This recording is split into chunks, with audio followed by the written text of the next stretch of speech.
Hi hello ಬಚ್ಚೋ, welcome back to my channel maths ಅಲ್ಲಿಗೆ ರಹೋ. ಎಲ್ಲರೂ ಹೇಗಿದ್ದೀರಾ? ಚೆನ್ನಾಗಿದ್ದೀರಾ ಅಂತ ಭಾವಿಸ್ತಾ ಇದ್ದೀನಿ. ಇವತ್ತಿನ ಕ್ಲಾಸ್ನಲ್ಲಿ ಡಿಫ್ರೆನ್ಷಿಯಲ್ ಇಕ್ವೇಶನ್ 5 ಮಾರ್ಕ್ಸಿನ ಕ್ವಶನ್ನ ನೋಡೋಣ ಮಕ್ಕಳೇ. ಕ್ವಶನ್ ನಂಬರ್ 10 ಯಾವ ತರ ಇದೆ ಅಂತ ನೋಡಿ. Find the particular solution of the differential equation dy by dx plus y into cot x is equal to 4x into cosec x given that y is equal to 0 when x is equal to pi by 2. ಇದು ಪ್ರಶ್ನೆ ಆಗಿದೆ ಮಕ್ಕಳೇ. So very easy question is, first you write the equation. ಅವ್ರು ಏನ್ ಕೊಟ್ಟಿದ್ದಾರೆ equation ನ ಬರ್ಕೊಳ್ಳಿ ಮಕ್ಕಳೇ. ಸೊ dy by dx ಇದು ಸ್ಟ್ಯಾಂಡರ್ಡ್ ಫಾರ್ಮ್ ನಲ್ಲಿ ಇಲ್ಲ ಮಕ್ಕಳೇ. ಇದನ್ನ ಏನ್ ಮಾಡ್ಬೇಕು, cot x ಅನ್ನ ಮುಂದಗಡೆ ಬರೀತಾ ಇದ್ದೀನಿ.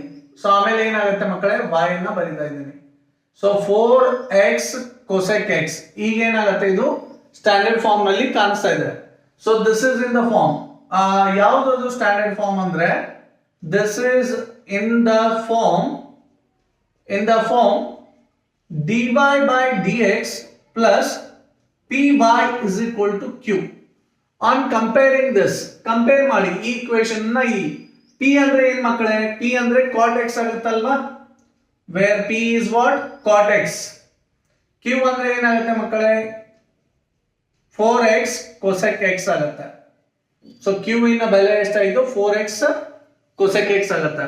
ಸೊ ಈಗ if ಅನ್ನ ನೋಡೋಣ ಮಕ್ಕಳೇ. ಇಂಟಿಗ್ರೇಟಿಂಗ್ ಫ್ಯಾಕ್ಟರ್ ಅಂತ ಕಂಡುಹಿಡಿಬೇಕಾಗತ್ತೆ. So p into dx. So ಈಗ p ನ ಬೆಲೆ ಎಷ್ಟಿದೆ ಮಕ್ಕಳೇ, ಇಲ್ಲಿ ಹಾಕಿ ಇಂಟಿಗ್ರೇಟಿಂಗ್ ಫ್ಯಾಕ್ಟರ್ ಅಂದ್ರೆ ಇದು ಅದರದ್ದು ಫಾರ್ಮುಲಾ ಆಗಿರುತ್ತೆ ಮಕ್ಕಳೇ. p ಅಂದ್ರೆ ಏನು, cot x ಆಗುತ್ತೆ into dx. Integration of cot x ಏನಾಗುತ್ತೆ ಮಕ್ಕಳೇ, integration of cot x log of sin x ಬರುತ್ತೆ. ಮಾಡಬೇಕಾದ್ರೂ ಬರಿಬಹುದು ಅಥವಾ log of sin x ಅಂದ್ರೂ ನಡೆಯುತ್ತೆ. So log of sin x ಅಂದ್ರೆ ಏನು, ಇಂಟಿಗ್ರೇಷನ್ ಆಫ್ cot x ಅಂದ್ರೆ log sin x ಆಗುತ್ತೆ ಮಕ್ಕಳೇ. ಅರ್ಥ ಆಯ್ತಲ್ವಾ? ಸೊ ಈಗ ನೋಡಿ, e raised to log f of x ಅಂದ್ರೆ f of x ಬರುತ್ತೆ. e raised to log f of x ಅಂದ್ರೆ ಏನ್ ಮಕ್ಕಳೇ, f of x ಬರುತ್ತೆ ಮಕ್ಕಳೇ. ಇಲ್ಲಿ f of x e raised to log f of x ಏನಿದೆ, sin x ಇದೆ ಅಲ್ವಾ, sin x ಬರುತ್ತೆ ಮಕ್ಕಳೇ. ಅರ್ಥ ಆಯ್ತಾ? ಇದು ನಿಮಗೆ ಫಾರ್ಮುಲಾ ಅರ್ಥ ಆಗ್ಲಿ ಅಂತ ಬರಿತಾ ಇರೋದು, ಇದೇನ್ ಬರಿಬೇಕಾಗಿಲ್ಲ ಎಕ್ಸಾಮ್ ನಲ್ಲಿ. ಸೊ ಈಗ ನೋಡಿ, ಈಗ ಜನರಲ್ ಸೊಲ್ಯೂಷನ್ ನ ಮೊದಲು ಕಂಡುಹಿಡಿಯೋಣ. ಜನರಲ್ ಸೊಲ್ಯೂಷನ್ ಏನಿರುತ್ತೆ ನೋಡಿ ಮಕ್ಕಳೇ, ಜನರಲ್ ಸೊಲ್ಯೂಷನ್ GS ಅಂತ ಕರಿತೀವಿ ಇದಕ್ಕೆ. if into y ಫಾರ್ಮುಲಾ ಅನ್ನ ಬರಿಬೇಕು. if is equal to if into q ಆಗುತ್ತೆ ಮಕ್ಕಳೇ. ಇದಕ್ಕೆ ಏನಂತೀವಿ ನಾವು, ಜನರಲ್ ಸೊಲ್ಯೂಷನ್. if ಎಷ್ಟಿದೆ ಮಕ್ಕಳೇ, sin x ಇದೆ ಅಲ್ವಾ, sin x into y and now see if ಎಷ್ಟಿದೆ, sin x into q ಎಷ್ಟಿದೆ ಮಕ್ಕಳೇ, 4x into cosec x ಆಗುತ್ತೆ ಮಕ್ಕಳೇ. ಅರ್ಥ ಆಯ್ತಲ್ವಾ? ಅರ್ಥ ಆಯ್ತಾ? ಸೊ q ಅಂದ್ರೆ ಏನು, 4x into cosec x ಇಲ್ಲಿ ಬರಿತಾ ಇದ್ದೀನಿ. ಈಗ ನೋಡಿ ಮುಂದೆ ಏನ್ ಮಾಡ್ಬೇಕಾಗತ್ತೆ, sin x into y. now see sin x ಅನ್ನ ಹಾಗೆ ಬರಿತಾ ಇದ್ದೀನಿ ಮಕ್ಕಳೇ. 4x cosec x ಅಂದ್ರೆ ಏನು, ರೆಸಿಪ್ರೋಕಲ್ ಆಫ್ cosec ಏನಾಗುತ್ತೆ, 1 by sin ಆಗುತ್ತೆ ಮಕ್ಕಳೇ. 1 by sin x ಆಗುತ್ತೆ. ಅರ್ಥ ಆಗ್ತಾ ಇದೆ ಅಲ್ವಾ? ಸೊ sin x ಅನ್ನೋದು ಕ್ಯಾನ್ಸಲ್ ಆಗುತ್ತೆ. ಈಗ ಇಂಟಿಗ್ರೇಷನ್ ಆಫ್ 4x ಅನ್ನ ಮಾಡಬೇಕು. ಇಂಟಿಗ್ರೇಷನ್ ಆಫ್ 4x ಏನ್ ಬರುತ್ತೆ, 4 ಕಾನ್ಸ್ಟೆಂಟ್ ಅಲ್ವಾ, ಹೊರಗಡೆ ಹೋಗುತ್ತೆ. ಇಂಟಿಗ್ರೇಷನ್ ಆಫ್ x ಅಂದ್ರೆ x ಸ್ಕ್ವೇರ್ ಬೈ 2 ಆಗುತ್ತೆ ಮಕ್ಕಳೇ, ಪ್ಲಸ್ c. 2 1 2 2 ಆಗುತ್ತೆ. ನಿಮಗೆ ಟೋಟಲ್ ಆಗಿ ಜನರಲ್ ಸೊಲ್ಯೂಷನ್ ಏನ್ ಬಂತು, sin x into y 2x square plus c. ಅರ್ಥ ಆಯ್ತಲ್ವಾ? ಪ್ಲಸ್ c ಆಗುತ್ತೆ ಮಕ್ಕಳೇ, 2x square plus c. But ಇದಕ್ಕೆ ಆನ್ಸರ್ ನಾವು ಎಂಡ್ ಮಾಡ್ಲಿಕ್ಕೆ ಬರಲ್ಲ, ಯಾಕಂದ್ರೆ ಕ್ವಶನ್ ಇರೋದು find the particular solution. Particular solution ಅಂದ್ರೆ ಮಕ್ಕಳೇ, ನಿಮಗೆ x ಮತ್ತು y ನ ಬೆಲೆ ಕೊಟ್ಟಿರ್ತಾರೆ. ಹಾಗಾದ್ರೆ ಇಲ್ಲಿ c ಬರಲ್ಲ.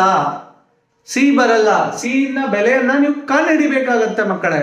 ಹೇಗೆ ಕಂಡು ಹಿಡಿಯೋದು ನೋಡಿ. ಈಗ when x is how much, pi by 2, x ನ ಬೆಲೆ ಕೊಟ್ಟಿದ್ದಾರೆ. ಸೊ ಈಗ ನೋಡಿ, y ನ ಬೆಲೆ ಏನಿದೆ, y is given as 0, x is given pi by 2, y is given 0. ಇದರಲ್ಲಿ ಹಾಗೀಗ sin pi by 2 x pi by 2 ಆಗುತ್ತೆ ಮಕ್ಕಳೇ. y ನ ಬೆಲೆ 0 ಇದೆ. ಸೊ 2 ಪೈ ಬೈ 2 x ನ ಬೆಲೆ ಪೈ ಬೈ 2 x ಸ್ಕ್ವೇರ್ ಇರೋದ್ರಿಂದ ಪೈ ಬೈ 2 ಹೋಲ್ ಸ್ಕ್ವೇರ್ ಆಗುತ್ತೆ ಪ್ಲಸ್ c. ಸೊ ಇದೇನಾಗುತ್ತೆ 0 into anything is 0. 2 as is square ಎರಡಕ್ಕೂ ಸಂಬಂಧ ಇರುತ್ತೆ. ಪೈ ಸ್ಕ್ವೇರ್ ಡಿವೈಡೆಡ್ ಬೈ 4 ಆಗುತ್ತೆ. 2 ಸ್ಕ್ವೇರ್ ಇಂದ 4. 2 1 2 2 ಆಗುತ್ತೆ ಮಕ್ಕಳೇ. ಸಿ ನ ಬೆಲೆ ಬರುತ್ತೆ ನಿಮಗೆ ಪ್ಲಸ್ ಈ ಕಡೆ ಹೋದ್ರೆ ಏನಾಗುತ್ತೆ ಮೈನಸ್ ಪೈ ಸ್ಕ್ವೇರ್ ಬೈ 2 ಆಗುತ್ತೆ ಮಕ್ಕಳೇ ಸಿ ನ ಬೆಲೆ. ಸೊ ಇದರಲ್ಲಿ ಹಾಕ್ಬೇಕಾಗುತ್ತೆ ಇಕ್ವೇಶನ್ 1 ಅಂತ ಕರೀರಿ ಇದಕ್ಕೆ. therefore equation 1 becomes ಏನಾಗುತ್ತೆ ನೋಡಿ ಈಗ ಹಾಕಿ ಅದರಲ್ಲಿ sin x into 1 into y 2x square. C ನ ಬೆಲೆ ಎಷ್ಟಿದೆ ಮಕ್ಕಳೇ ಪೈ ಸ್ಕ್ವೇರ್ ಬೈ 2 ಆಗುತ್ತೆ. ಅರ್ಥ ಆಯ್ತಲ್ವಾ. ಸೊ ಇಲ್ಲ ಅಂದ್ರೆ sin x ಅನ್ನ ಆ ಸೈಡ್ ಕಳಿಸಿದ್ರೆ 2x square 1 divided by sin x ಇದಕ್ಕೂ ಇದಕ್ಕೆ ಎರಡಕ್ಕೂ ಡಿವೈಡ್ ಆಗುತ್ತೆ ಮಕ್ಕಳೇ 1 ಡಿವೈಡ್ ಬೈ sin x ಆಗುತ್ತೆ. ಸೊ ಈಗ ಏನಾಗುತ್ತೆ y ನ ಕೊನೆಯ value 2x square 1 by sin ಅಂದ್ರೆ ಏನು ಕೋಸೆಕ್ ಆಗುತ್ತೆ ಮಕ್ಕಳೇ. Cosec x minus pi square by 2 ಇದು ಕಂಟಿನ್ಯೂ ಆಗುತ್ತೆ ಮಕ್ಕಳೇ. ಇಲ್ಲಿ minus pi square by 2 1 by sin ಅಂದ್ರೆ ಕೋಸೆಕ್ x ಆಗುತ್ತೆ ಮಕ್ಕಳೇ. ಇಷ್ಟು ಬರೆದ್ರೆ 5 ಮಾರ್ಕ್ಸ್ ನಿಮ್ದಾಗುತ್ತೆ. ಇದು ನಿಮ್ದು ಕೊನೆಯ ಉತ್ತರ ಆಗಿದೆ. ಸೊ ಇದು y ಆಗಿರುತ್ತೆ ಮಕ್ಕಳೇ. So y is equal to ಇದು ಬರುತ್ತೆ. ಸೊ ಇದು ನಿಮ್ಮ ಆನ್ಸರ್ ಆಗಿದೆ. ಸೊ ಅರ್ಥ ಆಗಿದೆ ಅಂತ ಭಾವಿಸ್ತಾ ಇದ್ದೀನಿ ಇವತ್ತಿನ ಕ್ಲಾಸ್ನಲ್ಲಿ. ಈ ವಿಡಿಯೋ ನಿಮಗೆ ಇಷ್ಟ ಆಗಿದ್ದಲ್ಲಿ ಪ್ಲೀಸ್ ಲೈಕ್ ಮಾಡಿ, ಶೇರ್ ಮಾಡಿ, ಕಮೆಂಟ್ ಮಾಡಿ. So each like will inspires me to do the next video dear students. ನಿಮ್ದು ಪ್ರತಿಯೊಂದು ಲೈಕು ನನಗೆ ಇನ್ಸ್ಪೈರ್ ಮಾಡುತ್ತೆ ಮಕ್ಕಳೇ ಮುಂದಿನ ವಿಡಿಯೋ ಮಾಡಲಿಕ್ಕೆ. ಸೊ ಪ್ಲೀಸ್ ಲೈಕ್ ಮಾಡಿ, ಸಬ್ಸ್ಕ್ರೈಬ್ ಮಾಡಿ, ಸೊ ಶೇರ್ ಮಾಡಿ ನಿಮ್ಮ ಫ್ರೆಂಡ್ಸಿಗೆ. ಯಾರಾದರೂ ಬಡವರು ಮಕ್ಕಳಿದ್ರೆ ಅವ್ರಿಗೆ ಹೆಲ್ಪ್ ಆಗುತ್ತೆ ಮಕ್ಕಳೇ. ಹಾಂ, so will meet you in my next class. ತಬ್ ತಕ್ ಲಗೆ ರಹೋ ಮ್ಯಾಥ್ಸ್ ಕೆ ಸಾಥ್. Thank you dear students. Please copy.